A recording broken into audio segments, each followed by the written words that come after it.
बिस्मिल्लाहिर्रहमानिर्रहीम। अस्सलाम वालेकुम दोस्तों, एक नई वीडियो के साथ हाजिर हैं। चलिए अपनी वीडियो स्टार्ट करते हैं। जैसा कि आपको पता है कि अभी रिसेंटली पाकिस्तान एयरफोर्स के मिराज तैयारों ने जो है वो 50 साल अपने मुकम्मल किए हैं, लेकिन अब ये मिराज 3 और मिराज 5 तैयारे जो है ये बहुत ज्यादा पुराने होते जा रहे हैं और पाकिस्तान के अंदर ये आवाजें उठना शुरू हो गई हैं कि अब इनका रिप्लेसमेंट क्या होगा। देखिए, पहले हम थोड़ा सा मिराज तैयारों को समझ लेते हैं। मिराज तैयारे जो है ये डेल्टा विंग है। जैसा कि आप जानते हैं कि ये जो डेल्टा विंग जहाज होते हैं इनकी अपने कुछ प्रोज एंड कॉन्स होते हैं। प्रोज इनके क्या होते हैं कि ये बहुत ज्यादा फास्ट होते हैं, हाई स्पीड होते हैं। कॉन्स इनके क्या होते हैं कि ये बहुत ज्यादा मैनूवरेबल नहीं होते, जिसकी वजह से इनको एक खास रोल के लिए जो है वो मुख्तस कर लिया जाता है। देखिए, हाई स्पीड है, फास्ट है, ज्यादा बॉम्ब्स वगैरह कैरी कर सकते हैं, लो लेवल पे फ्लाई कर सकते हैं। इस वजह से इनको ग्राउंड स्ट्राइक के जो रोल्स हैं वो ज्यादा दिए जाते हैं। ऑल्दो पाकिस्तान एयरफोर्स के जितने भी स्क्वाड्रन हैं, जिनके अंदर जो मिराज स्क्वाड्रन है वो भी शामिल हैं, उनको एयर टू एयर के लिए रेडी रहना पड़ता है। ये उनको ट्रेनिंग दी जाती है और उनको हर हाल में हर रोल के लिए तैयार रहना पड़ता है। लेकिन जब जंग होती है तो उसमें ये जो जहाज है इनके स्पेसिफिक रोल्स जो है वो डिफाइन कर दिए जाते हैं। डेफिनेटली ये जो मिराज तैयारे हैं इनका रोल जो है यही समझा जाता है कि ये ग्राउंड अटैक के लिए यूज किए जाएंगे। और जैसा कि मैंने आपको बताया कि अब ये बहुत ज्यादा पुराने हो चुके हैं। पाकिस्तान एयरफोर्स के जो इंजीनियर्स हैं उन्होंने इनके ऊपर बहुत ज्यादा वर्किंग की है, इनको बहुत ज्यादा अच्छे तरीके से रखा है, इनके ऊपर मॉडिफिकेशंस भी किए हैं, ऐसी मॉडिफिकेशंस की हैं जो आई बिलीव के फ्रांस भी नहीं कर सकता था। जैसा कि पाकिस्तान एयरफोर्स ने इनके ऊपर जो है ये एयर रिफ्यूलिंग प्रोब्स लगाए, इसकी वजह से इनकी जो रेंज है वो बहुत ज्यादा एक्सटेंड करी। डेफिनेटली जब आप एयर रिफ्यूलिंग प्रोब लगा देते हैं तो फिर एक किस्म की अनलिमिटेड जो है आप उस जहाज की रेंज कर देते हैं। अनलिमिटेड से मुराद ये है कि जहाज के अंदर जो पायलट है उसको ही सिर्फ आपने देखना होता है, बाकी जहाज जो है वो जितना मर्जी दूर आप ले जाएं, उसको रिफ्यूल करते हैं वो जितना मर्जी दूर चला जाएगा। जैसा कि मैंने कहा कि ये अब जहाज बहुत पुराने होते जा रहे हैं और अब डेफिनेटली पाकिस्तान के अंदर जो लोग हैं वो ये बातें करना शुरू हो गए हैं कि पाकिस्तान ने अब इन जहाजों को रिप्लेस करना ही है। इवन पाकिस्तान एयरफोर्स जो है वो भी यही कहती है कि अब हमने इन जहाजों को रिप्लेस कर देना है। किस जहाज से रिप्लेस करना है?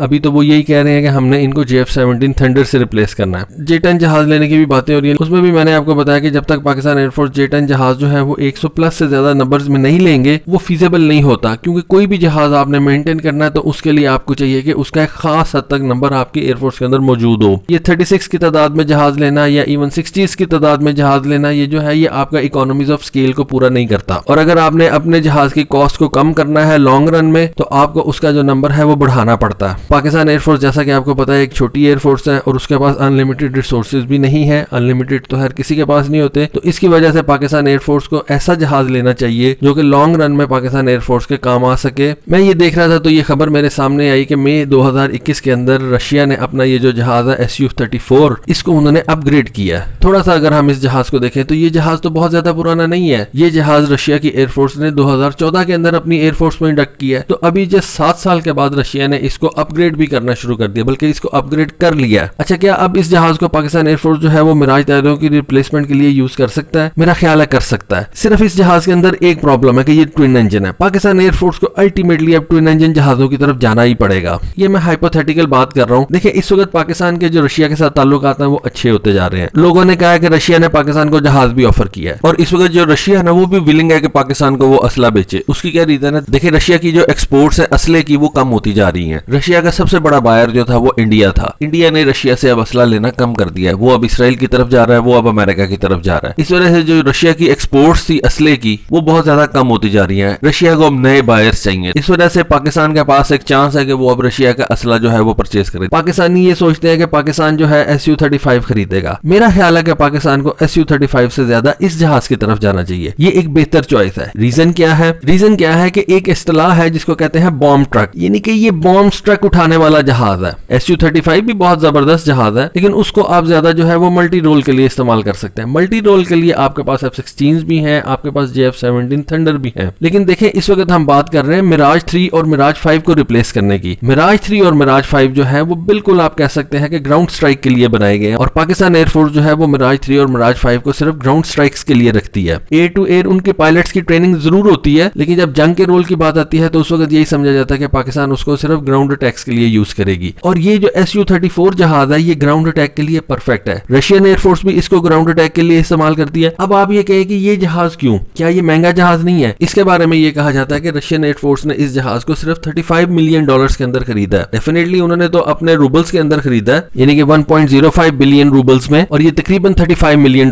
बनते हैं। इस वक्त रशियन एयरफोर्स के पास इस वक्त 120 Su-34 जहाज हैं। Su-34 जहाज जो है वो रशिया ने Su-24 फेंसर जहाजों को रिप्लेस करने के लिए बनाए थे। Su-24 फेंसर जहाज जो है इस वक्त बहुत पुराने हो चुके हैं, इस वक्त भी रशियन एयरफोर्स के पास हैं, लेकिन अल्टीमेटली रशिया ने उनको रिप्लेस करना है इन Su-34 Su-34 से। अब ये जो Su-34 जहाज है ये और बहुत से काम कर सकता है, ये सिर्फ ग्राउंड अटैक नहीं कर सकता बल्कि ये और बहुत ज्यादा रशियन एयरफोर्स के लिए भी काम करता है। ये रिकॉनेसेंस का भी काम करता है, ये इलेक्ट्रॉनिक वॉरफेयर का भी काम करता है। देखिए अगर पाकिस्तान इसको सिर्फ इस वजह से ले ले कि इसके अंदर ट्विन इंजन है, लॉन्ग रेंज है और ये सिर्फ ग्राउंड अटैक के लिए पाकिस्तान एयरफोर्स इसको इस्तेमाल करे, रिकॉनेसेंस के लिए इस्तेमाल करे और इलेक्ट्रॉनिक वॉरफेयर के लिए इस्तेमाल करे, इस वक्त पाकिस्तान को अपने जो रशिया के साथ ताल्लुकात है उनको कैपिटलाइज करना चाहिए। देखिए अगर आपने J-10 भी लेना है तो उसके लिए भी आपको रशियन इंजन खरीदना पड़ेगा। अगर आप कहते हैं कि J-10 के साथ चाइनीज इंजन आप खरीदेंगे तो इस वक्त चाइनीज इंजन बिल्कुल नया है, WS-10 जो है वो बिल्कुल नया इंजन है, उसके बारे में अभी आप कुछ नहीं कह सकते। और ये जो रशियन इंजन है AL-41 ये काफी देर से रशियन एयरफोर्स जो है यूज कर रही है और बहुत ज्यादा जहाजों के अंदर यूज कर रही है और डेफिनेटली इस वजह से मैं ये कह सकता हूँ कि इसकी जो परफॉर्मेंस है वो WS-10 से तो बहुत ज्यादा बेहतर होगी। और इस जहाज का जितना बड़ा साइज है ये एक वक्त में आई बिलीव के 3-4 काम इकट्ठे कर सकता है, जैसा कि रिकॉनेसेंस भी कर सकता है, जैसा कि इलेक्ट्रॉनिक वॉरफेयर भी कर सकता है और जैसा कि ग्राउंड अटैक्स भी कर सकता है। एक मैं आपको और बात बता दूं, इसके ऊपर कैनार्ड्स भी लगे हुए हैं। ये क्यों उन्होंने लगाए हैं? ये एक हैवी जहाज है और इसको अच्छी लिफ्ट देने के लिए, इसको अच्छी मैन्यूवरेबिलिटी देने के लिए उन्होंने इसके ऊपर जो है ये कैनार्ड्स लगाए हैं। इंडिया के Su-30 के अंदर भी कैनार्ड्स लगे हुए हैं और ये इसी वजह से होते हैं कि ताकि इस जहाज को अच्छी मैन्यूवरेबिलिटी फराहम की जाए। ये जो Su-34 है ये एयर टू एयर वेपन्स भी लेके जा सकता है, यानी कि ये शॉर्ट रेंज मिसाइल्स भी लेके जा सकता है और ये लॉन्ग रेंज मिसाइल्स भी लेके जा सकता है। इसका जो रेडार है वो भी उन्होंने काफी हद तक चेंज किया। इसका रेडार ऑल्दो जो है वो पीसा रेडार है, वो ईसा रेडार नहीं है, यानी कि पैसिव इलेक्ट्रॉनिकली स्कैन्ड अरे रेडार है, लेकिन आप उसको चेंज भी कर सकते हैं। और रशिया ने ये जो इस वक्त चेंजेस लेके आया है अपने इस Su-34 के अंदर, उसके अंदर उन्होंने इसको बहुत ज्यादा जो है वो चेंज किया। उन्होंने चेंज क्यों किया? बेसिकली ये जहाज जो है उन्होंने सीरिया के अंदर इस्तेमाल किया था। देखिए ये जो जंग होती है ना ये आपको बहुत कुछ सिखाती है। आप एक चीज बना तो लेते हैं अपनी सोच के मुताबिक, लेकिन जब जंग होती है तो उसका जब आप इस्तेमाल करते हैं तो वो चीज उस वक्त उस तरह से बिल्कुल परफॉर्म नहीं करती जिस तरह से आपने सोचा होता है। रशिया ने भी इसको सीरिया के अंदर इस्तेमाल किया। अब वहां पे रशिया ने इसको देखा कि इसके अंदर इंप्रूवमेंट लेके आई जा सकती है और वो जो इंप्रूवमेंट उन्होंने देखी वो उन्होंने अब इस जहाज के अंदर इनकॉर्पोरेट कर दी है। और मुझे एक और बात का यकीन नहीं आ रहा और वो ये है कि इसके बारे में ये कहा जा रहा है कि ये जो इसका अपग्रेड हुआ है ये सिर्फ $1 मिलियन